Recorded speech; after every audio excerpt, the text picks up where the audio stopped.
Hello everyone, welcome back to YouTube channel. तो last paper हमारा management accounting का था, बीकॉम 6 सेमेस्टर के मैनेजमेंट अकाउंटिंग का। उसके लिए हमने इंस्टाग्राम पे डाउट सेशन भी रखा था, जिसमें काफ़ी अच्छा रिस्पांस मिला हमें। काफ़ी बच्चों ने उनके डाउट्स पूछे और हमने रात 1 बजे तक सबके डाउट क्लियर किए। तो बहुत ही मज़ा आया था उसमें। अगला डाउट सेशन हम स्टैटिस्टिक के पेपर के पहले रखेंगे। अभी हम नेक्स्ट पेपर है हमारा इंडियन इकोनॉमिक्स का, तो उसके लिए कुछ इम्पॉर्टेंट टॉपिक्स अभी डिस्कस कर लेते हैं।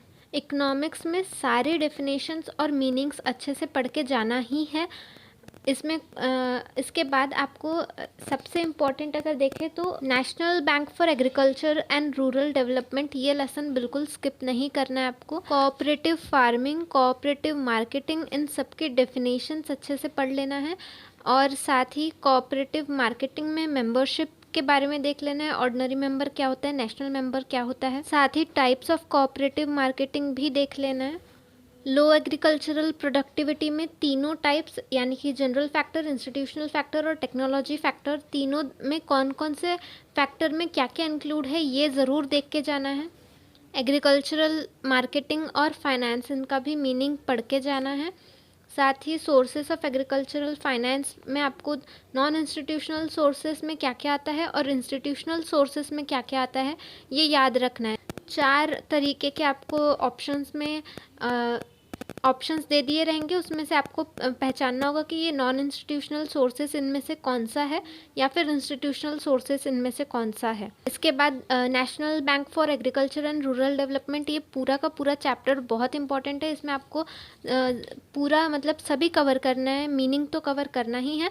ऑर्गेनाइजेशनल स्ट्रक्चर बहुत इंपॉर्टेंट है, ये बिल्कुल छोड़ के मत जाना। इसके बाद यूनिट 2 इंडियन इंडस्ट्री में माइक्रो स्मॉल मीडियम एंटरप्राइजेस का मीनिंग पढ़ना ही है। इसके बाद आपको इनकी डेफिनेशन में आपको दिया है माइक्रो एंटरप्राइज यानी कि कौन से जिनका annual turnover less than 5 crore है। स्मॉल एंटरप्राइजेस यानी कौन से जिनका एनुअल टर्नओवर 5 करोड़ से 75 करोड़ के बीच में है। फिर मीडियम एंटरप्राइजेस का एनुअल टर्नओवर 75 करोड़ से 250 करोड़ के बीच में है, ये आपको ध्यान में रखना है। पब्लिक सेक्टर इंडस्ट्रीज़ का भी आपको मीनिंग ध्यान में रखना है, मीनिंग पढ़ के जाना है। अगर हो सके तो ये भी पढ़ के चले जाओ कि कौन सा डेफिनेशन कौन से ऑथर ने दिया हुआ है। पब्लिक सेक्टर इंडस्ट्रीज़ के प्रॉब्लम्स और सॉल्यूशंस भी आपको पढ़ के जाना चाहिए। फिर प्राइवेटाइजेशन में मेथड्स ऑफ प्राइवेटाइजेशन काफ़ी इम्पोर्टेंट है। इंडस्ट्रियल सीकनेस का भी मीनिंग आपको पढ़ के ज़रूर जाना चाहिए। और उसके कौन से प्रॉब्लम्स है, जैसे एक्सटर्नल कॉजेज़ और इंटरनल कॉजेज़, कौन कौन से एक्सटर्नल कॉजेज़ हैं, कौन से इंटरनल कॉजेज़ हैं, ये भी आपको याद रखना है। और विदर्भाज इंडस्ट्रियलाइजेशन, इसमें आपको रीजन्स जो दिए हुए हैं, जैसे अमरावती रीजन, नागपुर रीजन, इस तरीके के 2 रीजन दिए हुए हैं। अब उस 2 रीजन में कौन कौन से डिस्ट्रिक्ट आते हैं, ये आपको याद रखना है। कौन कौन से डिस्ट्रिक्ट में क्या क्या चीज़ें ज़्यादा अवेलेबल हैं, कौन सा डिस्ट्रिक्ट किस चीज़ के लिए अच्छा है या फिर किस चीज़ के लिए बुरा है, ये सारी चीज़ें आपको याद रखनी है। और ये सारी चीज़ें हमने ऑलरेडी डिस्कस कर चुके हैं हमारे रिवीजन सीरीज़ में। अगर आपने वो वीडियोस नहीं देखी है तो उसका लिंक मैंने डिस्क्रिप्शन बॉक्स में दे रखा है, आप वहाँ से जाके उसे देख सकते हो।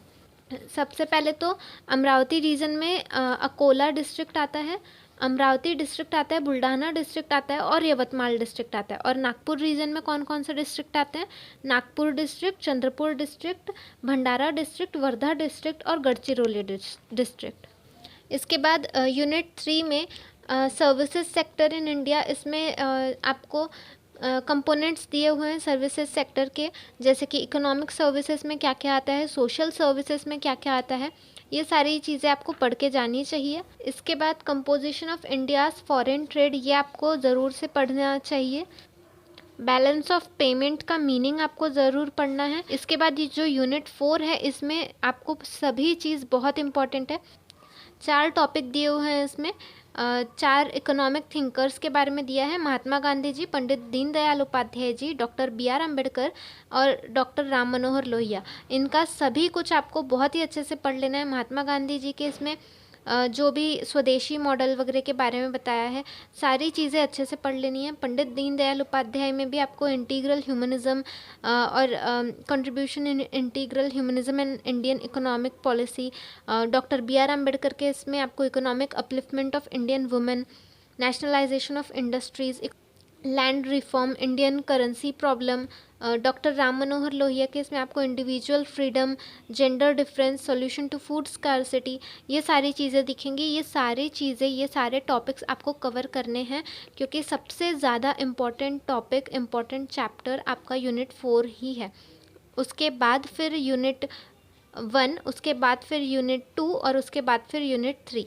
तो ये सारे चीज़ें हमने डिटेल में ऑलरेडी डिस्कस कर रखी है हमारे रिवीजन वीडियोस में। अगर आपने वो वीडियो नहीं देखी है तो आपने हमारे डिस्क्रिप्शन बॉक्स में दे रखा है, वहाँ से आप जाके उसे चेक कर सकते हो। इसके अलावा आपको कोई प्रॉब्लम है तो आप मुझे इंस्टाग्राम पे पूछ सकते हो, या तो फिर यूट्यूब के कमेंट सेक्शन में भी आप पूछ सकते हो। तो ये सारे इम्पॉर्टेंट टॉपिक्स हैं हमारे इंडियन इकोनॉमिक्स के। इसके अलावा भी काफ़ी इम्पॉर्टेंट चीज़ें हैं, मतलब ऐसा नहीं है कि सिर्फ यही पढ़ के जाना चाहिए, बट ये काफ़ी इम्पॉर्टेंट टॉपिक्स है, इसे बिल्कुल स्किप नहीं करना चाहिए हमें। तो अगर आपको ये वीडियो अच्छा लगा हो तो वीडियो को लाइक करना, अपने दोस्तों के साथ ज़रूर शेयर करना। Thank you so much.